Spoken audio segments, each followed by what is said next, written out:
Fluminense foi eliminado da Copa Libertadores de 2021, de 2022 também, né? Foi eliminado das duas. Óbvio, o clima é péssimo e o que a gente precisa fazer? Cutucar ainda mais a ferida. Eu sou Gabriel Amaral, sou jornalista por formação, sou tricolor de coração. E esse vídeo aqui, ele é até um dos últimos que eu tô gravando aqui em Assunção, na verdade. Ele versa um pouco sobre a questão do parte financeira da eliminação. Óbvio, tá todo mundo ainda puto, tá todo mundo triste com a eliminação de ontem, mas a gente precisa falar do futuro, e o futuro que se apresenta é complicado. Se você não sabe, não conhece aqui o canal Raiz Tricolor, estamos chegando na semana que vem a 4 anos, né, de Raiz Tricolor, e a gente aqui sempre trata as coisas com muita racionalidade, né? A gente nunca estoura nem pra felicidade, nem pra tristeza ou pra raiva, né, nos momentos. A gente sempre tenta trazer isso, porque é a forma como eu sou, né, como torcedor, sempre fui como pessoa assim, então tento trazer isso também aqui no canal, até porque o canal leva muito essa linha minha. E bem, saiu uma matéria do Marcelo Neves, lá no jornal O Globo, muito interessante até, com o título "Fluminense terá que ir à semifinal da Copa Sul-Americana para se aproximar da premiação dos grupos da Libertadores". Bem, explicando, o Fluminense está eliminado da Libertadores na terceira fase, né, da fase prévia, e com isso ganha, se é que dá pra chamar de ganha, uma vaga na Copa Sul-Americana. Entrar na fase de grupos da Copa Sul-Americana. Já sabe que o Fluminense não será cabeça de chave, né? Os times que vêm das fases da Libertadores, eles entram, no ano passado entraram no pote 4, então a gente ainda nem tem a certeza total de qual pote a gente vai ficar, mas a gente sabe que não vai ser cabeça de chave, e você ainda tem o fator da Sul-Americana só passar um de chave por grupo, o que torna muito difícil o caminho do Fluminense. Mas independente disso, a gente fala de dinheiro. A desclassificação na Libertadores trouxe ao Fluminense um prejuízo, e sim, um prejuízo. Depois eu vou explicar por que é um prejuízo. É o famoso dinheiro que a gente perdeu, mas nunca teve. Um prejuízo de 3 milhões de dólares. Por quê? Seria o valor, o Fluminense ganha, né, o time que joga a fase de grupos da Libertadores ganha 1 milhão de dólares para cada jogo em casa na Libertadores. Ou seja, para cada jogo no Maracanã, enfim, que o Fluminense fosse mandante, ele ganharia 1 milhão de dólares, totalizando 3 milhões de dólares, que dá cerca de 15 milhões de reais. Isso para jogar a fase de grupos, se você ficando em primeiro ou em quarto, é isso que você recebe. O Fluminense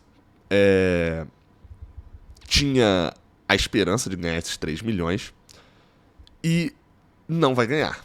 Vai para a Sul-Americana, onde o valor para cada jogo da fase de grupos, é o mesmo formato, né? Fase de grupos, oitavas, quarta, semifinal, é de 300 mil dólares por jogo, que totaliza 900 mil dólares, o que dá cerca de 4 milhões de reais. Ou seja, neste momento, o Fluminense, que receberia 15, tem garantido 4 milhões de reais. É óbvio, dá 4 milhões e meio, né? Vamos fechar com 4 milhões e meio. A matéria do Marcelo Neves, ela leva para um outro ponto, que é o que o Fluminense ganharia na fase de grupos. Indo para a Sul-Americana, até que fase ele precisaria ir para poder ganhar e somar essa quantia? No blog do Cássio Zirpoli, tem as cotas da Libertadores e da Sul-Americana.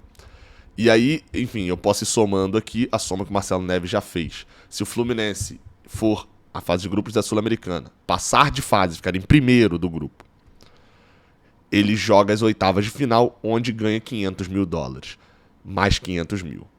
Se ele for às quartas de final, passar das oitavas e for às quartas de final, ele ganha mais 600 mil dólares. Se ele for à semifinal, chegar na semifinal, ele ganha mais 800 mil dólares e totaliza 2 milhões e 800 mil dólares. O que ainda não é a cota da fase de grupos da Libertadores.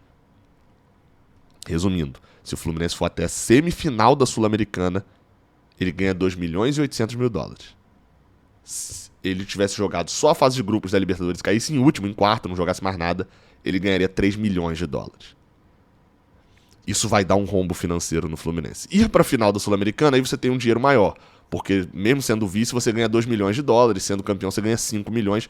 É uma premiação um pouquinho maior, mas que ainda assim, o Fluminense precisa chegar até a semifinal da Sul-Americana, basicamente, para conter o rombo da não classificação para a Libertadores. É basicamente isso. É para conter o rombo da não classificação para a Libertadores. Se você parar para pensar ainda que o orçamento do Fluminense não foi divulgado, a gente não sabe nem quanto que o Fluminense projetava receber. Para quem não entende o que é orçamento, é o seguinte: você apresenta para o Conselho Fiscal, enfim, para a parte financeira, falando, olha só, eu vou gastar X, eu vou contratar o jogador tal por tantos milhões, eu vou utilizar tantos milhões para poder pagar salários de jogadores, eu vou utilizar tantos milhões em investimento na sede, em reforma, não sei o quê, porque eu vou ganhar X milhões de cota de TV, eu vou ganhar X milhões de premiação na Libertadores, eu vou ganhar X milhões vendendo jogadores e tal. O orçamento é isso, se apresenta para o ano. Estamos no dia 17 de março e o orçamento não foi publicado. Esse orçamento, o normal é que ele seja entregue no finalzinho de dezembro, por aí. O normal é que seja entregue em dezembro. Ele não foi publicado, não foi entregue. Na pergunta, no último domingo, eu perguntei isso na coletiva sobre Luiz Henrique, porque ele citou várias vezes de que a venda estava prevista em orçamento e todo mundo sabia, mas o orçamento não foi publicado, Mário Bittencourt. E aí? Como é que todo mundo sabia? Eu perguntei isso a ele. Ele falou que de fato não tinha sido publicado ainda porque uma pessoa do Conselho Fiscal tinha tido um problema de saúde sério e tinha pedido mais tempo para dar um parecer. Assim, me desculpa, mas isso é o quê? Um condomínio? Isso é uma associação de moradores da rua que só tem uma pessoa do Conselho Fiscal passa mal, tem um problema, não vou aqui entrar no mérito de que problema de saúde foi esse sério, mas que uma pessoa, uma instituição que movimenta mais de 200 milhões de reais por ano, e uma pessoa faz 3 meses, quase 90 dias já, isso parar? Cadê o profissionalismo, né? Isso é amadorismo, o nome disso é amadorismo. O Fluminense não publicou o seu orçamento. No regime centralizado de execuções, que é, enfim, não vou explicar aqui agora o que é, tem vídeo aqui no canal explicando, há um entendimento lá de alguns que viram, enfim, das matérias, de que o Fluminense teria projetado para esse ano no seu orçamento a cota da fase de grupos mais as oitavas da Sul-Americana, ou seja, jogaria a fase de grupos e projetava financeiramente de que pelo menos ia ficar em terceiro do grupo. Se ficasse em segundo, beleza, mais dinheiro. Se ficasse em terceiro, era o projeto que não iria ficar em quarto. Ou seja, 3 milhões e meio de dólares a mais do que de fato a gente ganhará jogando a Sul-Americana. Resumo, tá? Um resumo. Se você não entende muito dessa área financeira e etc. Eu também não sou especialista, mas a gente lê algumas coisas, entende, procura quem entende para poder aprender também. Se o Fluminense não for até a semifinal da Sul-Americana, ele vai passar terríveis problemas financeiros. Se ele for até a final da Sul-Americana, ele talvez no final do ano o caixa até feche parecido do que seria a Libertadores. Mas vai ter problemas de fluxo de caixa, que é o quê? Salário. O Fluminense tem salários atrasados hoje. Estamos já 17 de março, os salários de fevereiro já venceram há 12 dias e o Fluminense ainda não pagou. A premiação que a gente está citando de Sul-Americana só vai entrando lá para julho, agosto, fases para frente. Da Libertadores entraria agora, em abril e maio.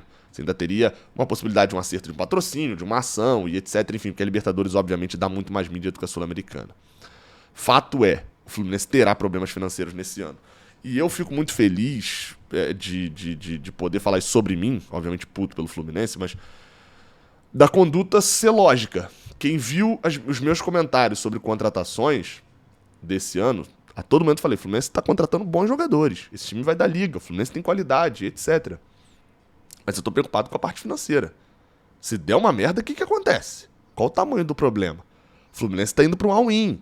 Tem vários desses comentários aqui, tanto no Raiz Tricolor quanto lá no Canal 20. Vocês que acompanham aqui, vocês viram isso, eu batendo muito nessa tecla. O Fluminense contratou um time com um poder de qualidade alto, que não era para cair em segunda fase, em terceira fase de Libertadores. Todo mundo concorda que não era. Mas acidentes acontecem. E eu bati nessa tecla do orçamento desde janeiro. Desde janeiro. Cadê o orçamento? Como que eu vou saber se essas contratações estão sendo feitas dentro de um símbolo, de uma lógica de austeridade, se eu não vi o orçamento? O Fluminense fez as contratações, decidiu pagar salários mais altos. E ok, aqui eu não estou contestando. comprou o Cris Silva, é certo ou é errado. Comprou. Não, essa parte aqui não é nem se é certo ou errado. As minhas opiniões estão lá no Jaio X e já estão atualizadas aqui em todos os vídeos aqui do canal. Falando da parte financeira apenas. Como que eu sei que se o Fluminense de fato vai ter condições de pagar o salário de Felipe Melo, de William Bigode, etc., se eu não sei o quanto que ele projeta receber no ano? O Mário Bittencourt precisa se manifestar urgentemente sobre isso. A direção do Fluminense Nisso eu incluo a gestão por inteiro, departamento jurídico, financeiro e toda essa parte, porque o orçamento já foi embora, né? O que? O orçamento vai ser que foi feito em janeiro, em dezembro, já se foi embora. Se projetava a fase de grupos da Libertadores, como é que você reprojeta agora? Enfim, Mário Bittencourt se precipitou nesse ano. Montou um time forte, de fato, como eu falei, que não era para ter caído na pré-Libertadores. Jogou 4 jogos, venceu 3, perdeu um que não poderia perder e foi eliminado. Mas não sei como o Fluminense vai fazer até o final do ano. Qual que é a receita mais fácil de você aumentar? Venda de jogadores. Você não vai renegociar um contrato de TV do Brasileirão. Isso aí já está negociado. Não tem o que fazer para aumentar a receita ali. Você não vai conseguir achar um patrocínio master que cubra um rombo desse. Vai te dar 15 milhões nesse ano. Por quê? Porque você já tem um master lá da Betano. Você já conta com esse dinheiro da Betano. Você não vai conseguir jogar campeonatos que vão te dar dinheiro. Porque você só tem a Libertadores. A Libertadores já foi. Talvez avançar muito mais fases da Copa do Brasil. Só que a gente não sabe o quanto é esse muito. Porque a gente não sabe o quanto que ele projetou que vai avançar. Pode estar lá no orçamento de que, para pagar esses salários, o Fluminense vai ter que ir até a semifinal da Copa do Brasil. E você vai fazer o quê? Vai dizer que vai para a final? A gente não tem segurança disso. É um risco muito grande. A única receita que dá para se aumentar é a venda de jogador. Ou seja, voltamos a estaca zero. Sabe o início do mandato Mário Bittencourt, onde eu mesmo bati aqui na tecla falando, o Fluminense precisa aceitar esse tipo de venda, porque se coloca mal no mercado e depende do dinheiro, vamos voltar para esse cenário. O Fluminense vai precisar aceitar mais tipos de venda, como foram até piores do que as de Luiz Henrique, como foram lá atrás a de João Pedro, que nem jogado no profissional tinha, e aceitou um valor fixo baixíssimo. A sorte é que ele subiu jogando pra cacete e rendeu bônus. Vai ter que aceitar mais vendas nesse naipe para poder fechar o ano. É isso. Esse é o cenário financeiro pós-eliminação. Até a próxima. Valeu.